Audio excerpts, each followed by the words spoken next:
Olá pessoal, sejam bem-vindos ao nosso canal. Hoje vamos embarcar numa jornada fascinante por um dos livros mais influentes da história da humanidade, o livro de Gênesis. Muita gente conhece as histórias famosas como Adão e Eva, a Arca ou a saga de José no Egito, mas você já parou para pensar como todas essas narrativas se conectam? Será que Gênesis é só uma coleção de contos antigos? Ou existe um fio condutor que une tudo? Do primeiro ao último capítulo, é exatamente isso que vamos explorar hoje. A incrível unidade narrativa de Gênesis. Vamos começar do começo. Literalmente, Gênesis do capítulo 1 ao 11 nos apresenta o que chamamos de história primordial. Aqui, o palco é o mundo inteiro. A narrativa começa com a majestosa criação do universo e da humanidade. Deus cria um mundo bom, um jardim perfeito, e coloca o homem e a mulher ali para cuidarem dele. Tudo é harmonia. Mas logo em seguida, vemos a introdução do conflito, a desobediência, a queda e a consequente separação entre a humanidade e Deus. Essa fratura inicial desencadeia uma espiral de problemas. Vemos o primeiro assassinato entre irmãos, Caim e Abel. A maldade se espalha tanto que leva ao dilúvio, onde apenas Noé e sua família são salvos. Depois, na planície de Sinar, a arrogância humana atinge um novo pico com a construção da Torre de Babel.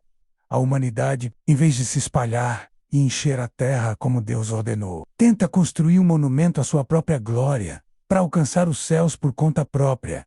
A consequência? A confusão das línguas e a dispersão dos povos. Esses primeiros 11 capítulos estabelecem o grande problema da Bíblia.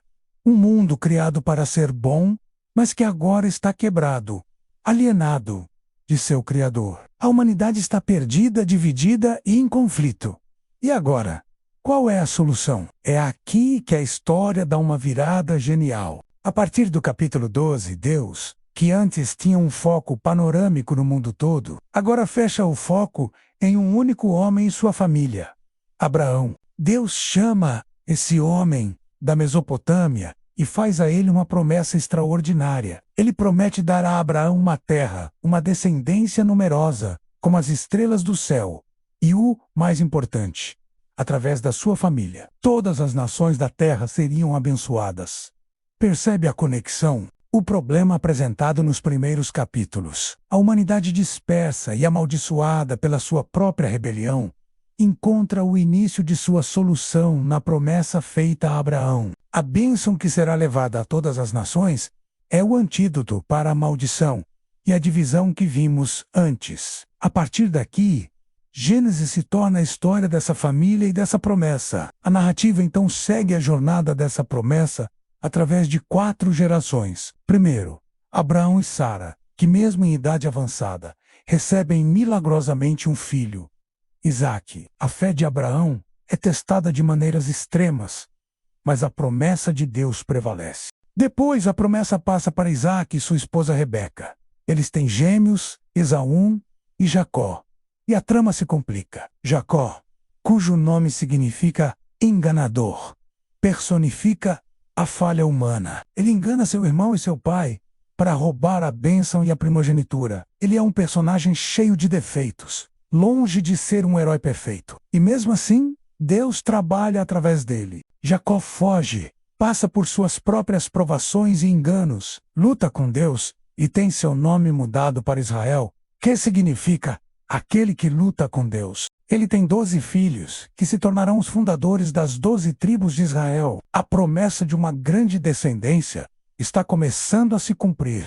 A história se concentra em um dos filhos de Jacó, José. A saga de José é uma das mais emocionantes da literatura mundial. Ele é o filho favorito, vendido como escravo por seus irmãos invejosos, levado para o Egito, falsamente acusado e jogado na prisão. Parece que a promessa está em perigo mais uma vez. Mas é exatamente nesses momentos de dificuldade que o plano de Deus se revela de forma surpreendente, através de sua capacidade de interpretar sonhos. José sai da prisão e se torna o segundo homem mais poderoso do Egito. Ele implementa um plano que salva a nação de uma fome terrível. E quem aparece no Egito em busca de comida? Seus próprios irmãos, que haviam traído anos antes. O clímax da história de Gênesis acontece nesse reencontro. Após testar seus irmãos e ver que eles haviam mudado, José se revela a eles. Em vez de vingança, ele oferece perdão e uma perspectiva incrível. Ele diz uma das frases mais importantes de todo o livro: "Vocês planejaram o mal contra mim, mas Deus o transformou em bem, para que hoje fosse preservada a vida de muita gente." Essa frase resume tudo. O mal que os irmãos fizeram, o ato de traição que parecia destruir a família da promessa, foi o exato meio que Deus usou para salvá-los e preservar a linhagem através da qual a bênção chegaria a todas as nações. José leva toda a sua família, 70 pessoas no total, para o Egito,